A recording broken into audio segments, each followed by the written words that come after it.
భాగ్యశ్రీ. నేను 11వ CBSE Musalamadugu MJP కళాశాలలో చదువుతున్నాను. నేను మాట్లాడబోయే అంశము సుస్థిరాభివృద్ధి గురించి. అసలు సుస్థిరాభివృద్ధి అంటే ఏంటో తెలుసుకున్నాం. పర్యావరణంలో విధ్వంసం లేకుండా జరిగే ఆర్థికాభివృద్ధిని సుస్థిరాభివృద్ధి అంటారు. సుస్థిరాభివృద్ధిలో లక్షణాలు తెలుసుకున్నాం. వృద్ధి లేదా ఆయుధాల పెరుగుదల, విద్య, ఆరోగ్య, ప్రజల జీవనము, స్వచ్ఛందనము పెరగడము సుస్థిరాభివృద్ధిలో లక్షణాలు. సుస్థిరాభివృద్ధి పెరుగుదల, దీనిలో ప్రస్తుత కాలంలోనే భవిష్యత్తు కాలంలోనే సుస్థిరాభివృద్ధి తోడ్పడుతూ ఉంది. దాంట్లో పర్యావరణం గురించి తెలుసుకుందాం. అసలు పర్యావరణం అంటే ఏంటి? సూక్ష్మంగా చెప్పాలంటే పర్యావరణం అంటే మన చుట్టూ ఆవరించి ఉన్న అన్ని అంశాలను పర్యావరణం అనొచ్చు. పర్యావరణంలో రకాలు. దాంట్లో మొదటిది భౌతిక పర్యావరణం. భౌతిక పర్యావరణాన్ని సహజ పర్యావరణం అని కూడా అంటారు. ఈ సహజ పర్యావరణంలో భౌతిక అంశాలను ప్రతిపాదించే భూమి, గాలి, అవగాహన మొదలైనవి కూడా ఇందులోని భాగాలు. దీని యొక్క ప్రాధాన్యత గృహ నిర్మాణం కొరకు, పరిశ్రమ స్థాపన కొరకు ఈ భూమి బాగా ఉపయోగపడుతుంది. దీనిలో రెండవది ఆవరణ వ్యవస్థ. ఆవరణ వ్యవస్థ మన చుట్టూ ఉన్న పరిసరాలలో ఉంటాయి. ఆవరణ వ్యవస్థను వివిధ రూపాలలో నిర్మించారు. వాటిలో 3 రూపాలు. దానిలో మొదటిది జీవాంశాలు, రెండవది నిర్జీవాంశాలు, మూడవది ఈ రెండింటి పరస్పర మైత్రితో కలిసి వీటిని మధ్య శక్తి, పదార్థము, సమాచారము వ్యాప్తి చెందుతాయి. ఆవరణంలో జరిగే అన్ని అంశాల గురించి ఆవరణ వ్యవస్థ మనకి తెలియజేస్తుంది. ఆవరణ వ్యవస్థ వర్గీకరణ. ఆవరణ వ్యవస్థ 2 రకాలుగా ఉంటుంది. ఒకటి జల సంబంధితమైనది, రెండవది భూమి సంబంధితమైనది. దీనిలో మొదటి రకం ఏమిటంటే కాలుష్యం గురించి మాట్లాడుతున్నాము.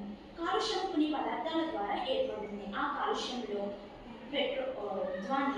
దీని గురించి కూడా మనము కాలుష్యంలో బాగా తోడ్పడతాయి. దాంట్లో మానవులకు, జంతువులకు, మొక్కలకు కూడా ఎన్నో కాలుష్యాలు ఏర్పడతాయి. తర్వాత మనం మాట్లాడుకోవాల్సిన అంశము వాయు కాలుష్యం. మానవులతో పాటు జంతువులకు, పక్షులకు కూడా శ్వాస పైన ఆధారపడి జీవించే ఏ ప్రాణిపైన వాయు కాలుష్యము వ్యాప్తి చెందుతాయి. దానిలో క్షయ, ఆస్తమ వ్యాధులు వాయు కాలుష్యం వల్ల ఎక్కువ ప్రభావితం అందుతాయి. ఈ వాయు కాలుష్యం అనేది ఆహార వస్తువులపైన, కూరగాయలపైన, పండ్లపైన, మొక్కలపైన, చెట్లపైన ఈ వాయు కాలుష్యం ఎక్కువ ప్రభావితం చూపుతాయి.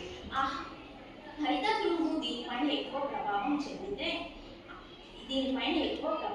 చెందితే భూమిపైన ఉష్ణోగ్రతలు ఎక్కువగా పెరుగుతాయి. దానివల్ల వాయు కాలుష్యం వల్ల మనకి ఎన్నో నష్టాలు జరుగుతాయి. ఆమ్ల వర్షాలు భూమి కాలుష్యం వల్ల ఏర్పడితే దానివల్ల మొక్కలు, భవనాలు, అటవీ ప్రాంతాలకు చాలా నష్టం కలుగుతుంది. మనం ఇప్పుడు మాట్లాడుకోయే అంశం జల కాలుష్యం గురించి. జల కాలుష్యంలో మనకి చాలా నీటి గురించే తెలుసుకోవచ్చు. నీటిలో జీవిస్తున్న ప్రాణులకు కానీ ఎక్కువగా కాలుష్యము వ్యక్తపరుస్తారు. ఇంకా మాట్లాడుకోవాలంటే ధ్వని కాలుష్యం. ధ్వని కాలుష్యము ప్రజలతో పాటు మూగజీవులకు కూడా ఎక్కువ వ్యాప్తి పడుతుంది. ఈ ధ్వని కాలుష్యంలో ఎక్కువ వ్యాప్తి పడే వ్యాధి ఏమిటంటే చెవిటి వ్యాధి. ఈ చెవిటి వ్యాధి అందరికీ వ్యాప్తి చెందుతుంది. ఈ ధ్వని కాలుష్యంతో పాటు మెదడులో ఉన్న నరాల వ్యవస్థ పైన కూడా ఎక్కువ వ్యాధి చెందడం వల్ల చిరాకు పెరుగుతుంది. తర్వాత మాట్లాడుకోవాల్సింది సహజ వనరులు. సహజ వనరులు మనకి ప్రకృతి ద్వారా ఉచితంగా ఇచ్చిన కానుకలు. మానవులు వాటిని అన్వేషించి ఉపయోగికి పరుస్తారు. సహజ వనరుల లక్షణాలు. ఈ సహజ వనరుల లక్షణాలు పునరుద్ధరించే లక్షణాలు. పునరుద్ధరించడం అంటే తిరిగి మళ్ళా వాడతారు. దానిలో ఉదాహరణలు గాలి, అడవులు, మత్స్య సంపద, జంతు జలాలు మొదలైనవి. పునరుద్ధరించలేని వనరులు కూడా ఉన్నాయి. అవి వచ్చేసి ఈ అవకాశం ఇచ్చిన